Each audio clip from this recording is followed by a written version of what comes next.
Good evening students. आज मैं कुछ और multiple choice questions with answers लेके आई हूँ आपके लिए प्रिंसिपल्स ऑफ इनहेरिटेंस के लिए।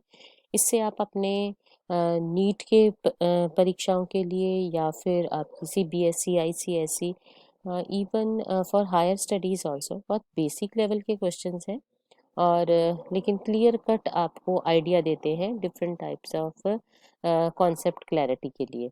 लाइक फर्स्ट क्वेश्चन में जैसे यहाँ पूछा गया है कि how did Mendel's studies in genetics differ from the earlier studies of breeding and inheritance. तो जो पहले भी लोगों ने काम किया था like Mendel work with plants and in earlier studies they used animals. Then Mendel was able to explain the blending hypothesis.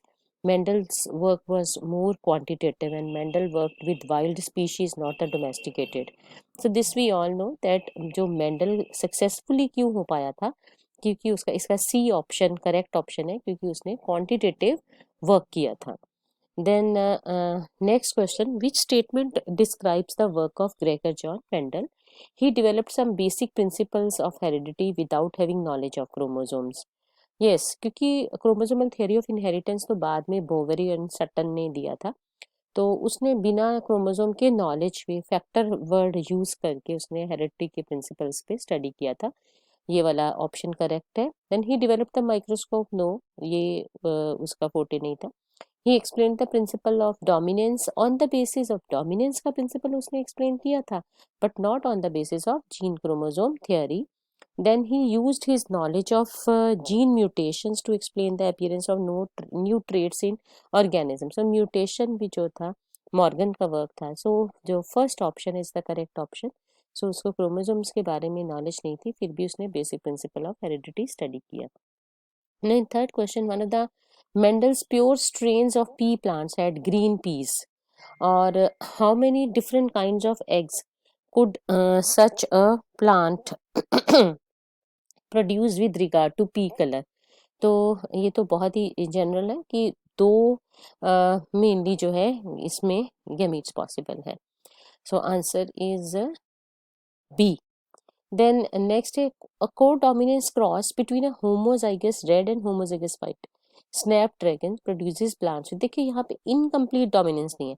अगर इनकम्प्लीट क्रॉस इनकम्प्लीट डोमिनेंस को दिखाते हुए क्रॉस बोला जाता है होमोजाइगस रेड और होमोजाइगस वाइट, तो इसका आंसर आता पिंक फ्लावर्स. बट यहाँ पे को डोमिनेंस है कि रेड और वाइट जो है अगर वो दोनों ही जो है वो को एग्जिस्ट कर रहे हैं, तो इसका आंसर आएगा flower with both red and white patches. Next, Mendel developed his basic principles of heredity by microscopic study of chromosome and genes नहीं. मैथमेटिकल एनालिसिस यस, उसने स्टैटिस्टिकल और मैथमेटिकल एनालिसिस यूज किया था जो भी उसने एक्सपेरिमेंट किया था on the offspring of pea plants. Then breeding experiment Drosophila it's wrong and ultracentrifugation is also not right. The next question is that Mendel started his experiments with pure strains of peas which was developed by removing. अब pure simple सी बात है, pure जो strain है तो true breeding strain कैसे आएगा? Self pollination से. तो फीमेल प्लांट्स नहीं है, मेल प्लांट्स में इमेस्कुलेशन से, मतलब हाइब्रिडाइजेशन जब किया है तो इमेस्कुलेशन और मेल प्लांट्स जो है इनको रिमूव करके. So B is the correct answer. Then why was Mendel fairly certain that he had a pure breed variety when he collected seeds from a pea plant? तो इसमें पिछले question में जैसे मैंने क्लैरिफाई अभी किया, प्योर ब्रीड के लिए क्या फ्लावर वाज सेल्फ पॉलिनेटिंग, इसीलिए वो सक्सेसफुल भी था कि उसने सेल्फ पॉलिनेटिंग फ्लावर्स यूज किए थे. और so A option is correct. Next is Mendel was the first biologist to study the mechanism of inheritance. Yes, he studied laws of segregation and independent assortment and dominance to discover that chromosomes are responsible for inheritance. Then later on, this was actually parallel theory was there. Then to use statistical methods in analyzing his studies and all the above. So because he used all three concepts, so D is the correct option. Then using the results of his experiments with pea plant crosses, Gregor John Mendel discovered. So what he discovered, जो भी उसने pea plant पे उनके crosses के ऊपर experiment किया था, he discovered principles of dominance, aggregation and independent assortment. Then in intermediate inheritance with gene linkage तो उसने नहीं स्टडी किया था, म्यूटेशन भी नहीं किया था और डीएनए लेवल की स्टडी भी नहीं की थी, तो ए option is the correct option. Next, alternative forms of genes of for a particular characteristics are called alleles. This is very simple. I think ये 10th से पढ़ते आ रहे हैं हम. Then in class, in 11th question, according to Mendel's laws of segregation, there is 50% probability that a gamete will get a dominant allele. ये question एक बार मैंने कुछ अपने जो क्वेश्चंस लिए थे उन्हें बताया था 75% है, बिकॉज 25% तो होमोजाइगस डोमिनेंट है और 50% आ जाते हैं हीट्रोजाइगस. तो मिल के अगर डोमिनेंट एलील की बात करते हैं तो 75% आते हैं. So this is not the correct option. Pair of genes segregate independent of each other or other genes in the gamete formation. So this is correct. So B option is the correct one. In case of incomplete dominance, F2 generation has, we know, agar ratios agar mention hoti 1:2:1 ratio hai, but because ratio is not given, but another thing is there in that genotypic and phenotypic ratios both are equal. So answer is A. Then in 13th question, in Mendel, this garden peas, the tall allele capital T is dominant over dwarf allele small t, and the green pod Y is capital Y is over the yellow pod. या seed अगर होता तो वो yellow seed था, अगर pod की बात हो रही है तो green pod. So what is the genotype of a heterozygous tall? अगर heterozygous tall बोलते तो capital T और small t होना चाहिए. Homozygous green. So homozygous green, green dominant है, so capital Y capital Y. So इसमें से ऑप्शन देख लीजिए C. So C is the correct option. Now Mendel made some crosses where he looked true characteristics at once, like round yellow peas crossed with wrinkled green peas. So for example, he did this because he wanted to find out. So why he did this? Because he wanted to find out, means उसने dihybrid crosses क्यों लिए थे, that how new characteristics originated, नहीं, whether different characteristics were inherited together or separately. मतलब starting में उसने monohybrid cross किया था कि सिंगल कैरेक्टरिस्टिक्स का इनहेरिटेंस स्टडी करना चाहता था. फिर उसने डाईहाइब्रिड इसीलिए लिया था कि वो देखना चाहता था कि अगर हम दो कैरेक्टरिस्टिक्स को इकट्ठा लेते हैं तो इनहेरिटेंस स्टडी करना चाहता था कि वो together whether they these characteristics are inherited together or separately. So B is the answer for this.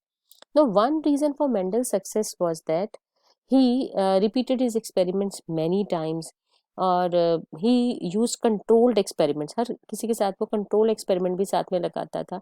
और he use plants with easily observable traits, जैसे उसने 7 कंट्रास्टिंग फीचर्स लिए थे उनके ऑब्जर्वेशन के accordingly, and all of the above. Yes, D is the correct option.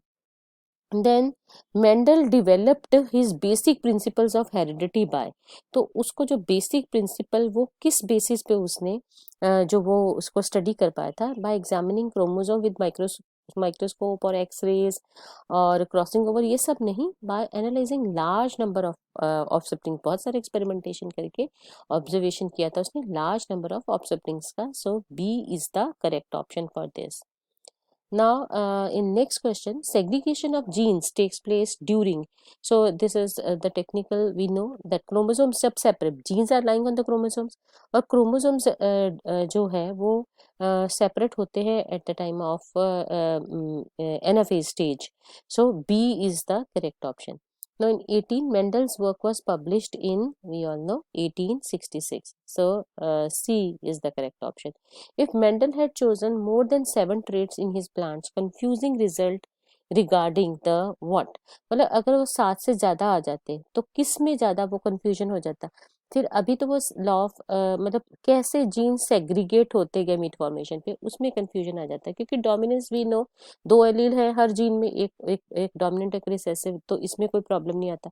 Law of independent assortment अगर हम लेते हैं तो लॉ ऑफ इंडिपेंडेंट असॉर्टमेंट में भी डिफरेंट कॉम्बिनेशंस, अगर डाईहाइब्रिड ट्राईहाइब्रिड तो डिफरेंट डिफरेंट कॉम्बिनेशंस बन रहे हैं. तो मेन प्रॉब्लम उसको फेस करते हैं कि ये सारे एलील सेग्रीगेट कैसे हो रहे हैं, बिकॉज फिर अगर लिंकेज और बाकी सारे ऑप्शन सामने आ जाते हैं क्रॉसिंग ओवर, तो सेग्रीगेशन में है डिफरेंट कॉम्बिनेशंस आते हैं. So B is the correct option.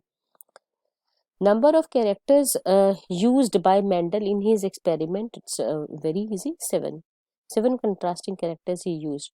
Mendel published the results of his experiments in which year? 1866. The trait this we have done. The next, the trait phenotypic ratio of a haploid organism is.